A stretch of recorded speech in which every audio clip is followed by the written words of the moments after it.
আকাশবাণী কলকাতা খবর পড়ছি সুদীপ বসু। তরুণী স্বপ্ন প্রকল্পে ট্যাবের টাকা নিয়ে জালিয়াতির পর এবার কন্যাশ্রী পোর্টালেও নিরাপত্তা বিঘ্নিত হওয়ার আশঙ্কা প্রকাশ করে ন্যাশনাল ইনফরমেটিক্স সেন্টার রাজ্য সরকারকে সতর্ক করেছে। কেন্দ্রীয় সরকারি ওই সংস্থায় সংশ্লিষ্ট পোর্টালটি দেখাশোনা করে। তাদের সতর্কবার্তার প্রেক্ষিতে নারী ও শিশু কল্যাণ দপ্তর সমস্ত জেলাকে চিঠি দিয়ে একগুচ্ছ সতর্কতামূলক ব্যবস্থা নেওয়ার নির্দেশ দিয়েছে। কন্যাশ্রী পোর্টালের নিরাপত্তা আরও আঁটোসাঁটো করতে কি কি ব্যবস্থা নেওয়া দরকার তা বিস্তারিতভাবে জানানো হয়েছে। নিয়মিত ব্যবধানে পাসওয়ার্ড পরিবর্তন করার পাশাপাশি সমস্ত অপারেটিং সিস্টেম আপডেট করতে বলা হয়েছে। সিস্টেম থেকে অযাচিত সফটওয়্যার সরানো, ভালো মানের অ্যান্টিভাইরাস ব্যবহার ও নিয়মিত সিকিউরিটি স্ক্যান করারও নির্দেশ দেওয়া হয়েছে। এদিকে ট্যাব কেলেঙ্কারির ঘটনায় ভিন জেলার এক যুবককে গ্রেপ্তার করেছে উত্তর 24 পরগনার বনগাঁ থাকার পুলিশ। উত্তর দিনাজপুরের ইসলামপুরের বাসিন্দা মোহাম্মদ বাহাউদ্দিনকে গতকাল গ্রেপ্তার করা হয়। বনগাঁ কবি কেশবলাল উচ্চ বিদ্যালয়ের 22 জন ছাত্রের টাকা নির্দিষ্ট অ্যাকাউন্টে না ঢুকে অন্য অ্যাকাউন্টে ঢুকেছে এই অভিযোগে স্কুলের পক্ষ থেকে থানায় লিখিত অভিযোগ দায়ের করা হয়। সেই তদন্তে নেমে তদন্তকারী অফিসারেরা ঘটনার সঙ্গে বিহার যোগ খুঁজে পান। সেই মতোই রাজ্যের বিভিন্ন জেলা এবং বিহারেও অভিযান চলে। পুলিশ সূত্রে খবর, ইসলামপুরের বাসিন্দা মোহাম্মদ বাহাউদ্দিনের অ্যাকাউন্টে 22 জন ছাত্রের 2,20,000 টাকার হদিশ মিলেছে। আজ তাকে পুলিশ হেফাজতে চেয়ে বনগাঁ মহকুমা আদালতে তোলা হয়। বিধানসভার অধিবেশন শুরুর আগে আগামীকাল সর্বদল বৈঠকে ডাক দেওয়া হয়েছে।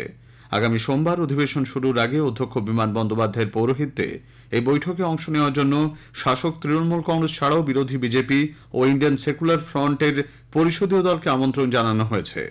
এই বৈঠকের পরে কার্য উপদেষ্টা কমিটির বৈঠকে অধিবেশনের কার্যসূচি চূড়ান্ত করা হবে বলে পরিষদীয় দপ্তর সূত্রে জানা গেছে।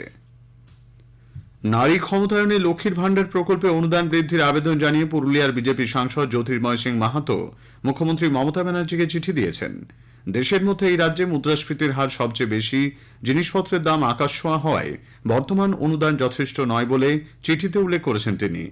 লক্ষ্মীর ভাণ্ডারের অনুদান 1,000 টাকা থেকে বাড়িয়ে 2,000 টাকা করার আবেদন তিনি জানিয়েছেন। তৃণমূল কংগ্রেসের নেতা ঘনিষ্ঠদের কাছ থেকে যেভাবে কোটি কোটি টাকা উদ্ধার হয়েছে তার সঠিক ব্যবহার করলে মাসে 2,000 টাকা দেওয়া কঠিন হবে না বলেও চিঠিতে উল্লেখ করেছেন সাংসদ। দুই গোষ্ঠীর সংঘর্ষে অশান্ত কবলিত মুর্শিদাবাদের বেলডাঙ্গায় এখনও বন্ধ রয়েছে ইন্টারনেট পরিষেবা। উত্তেজনা প্রশমনে এই সিদ্ধান্ত জেলা পুলিশ ও প্রশাসনের। এদিকে আজ সেখানে যেতে চেয়ে প্রাক্তন প্রদেশ কংগ্রেস সভাপতি অধীর রঞ্জন চৌধুরী পুলিশের কাছে অনুমতি চাইলেও তা খারিজ করে দিয়েছে প্রশাসন। এই ঘটনায় কংগ্রেস রাজ্যের শাসক দলের কড়া সমালোচনা করেছে। এক ভিডিও বার্তায় অধীরবাবু বলেন, সাম্প্রদায়িক সম্প্রীতি নষ্ট করে উত্তেজনাময় পরিস্থিতি সৃষ্টির জন্য দোষীদের বিরুদ্ধে ব্যবস্থা নেওয়া উচিত। উত্তেজনা নিরসনে মুখ্যমন্ত্রীর হস্তক্ষেপ করা উচিত। রাজ্য সরকার সংশ্লিষ্ট রাজ্যে কর্মরত আইপিএস এবং আইএএস আধিকারিকদের বিরুদ্ধে পদক্ষেপ করতে পারবে বলে কেন্দ্রীয় সরকার কলকাতা হাইকোর্টে জানিয়েছে। অতিরিক্ত সলিসিটর জেনারেল অশোক কুমার চক্রবর্তী কেন্দ্রের হয়ে সওয়াল করে স্বরাষ্ট্র মন্ত্রকের এই সংক্রান্ত একটি সার্কুলার প্রধান বিচারপতি টি.এস. শিবজ্ঞানম এবং বিচারপতি হিরণময় ভট্টাচার্যের ডিভিশন বেঞ্চে জমা দিয়েছেন। আরজিকর কাণ্ডের সময় বারবার উঠে এসেছে প্রাক্তন পুলিশ কমিশনার আইপিএস বিনীত গোয়েলের নাম। তার বিরুদ্ধে তদন্ত অসহযোগিতা এবং প্রকৃত ঘটনা ধামাচাপা দেওয়ার অভিযোগ ওঠে।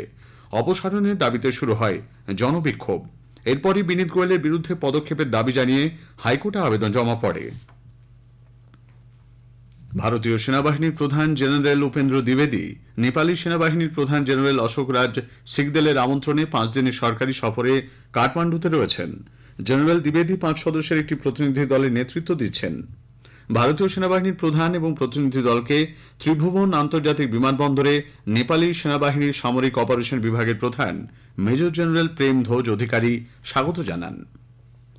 কে সঞ্জয় মূর্তি ভারতের কন্ট্রোলার অ্যান্ড অডিটর জেনারেল হিসেবে আজ শপথ নিয়েছেন।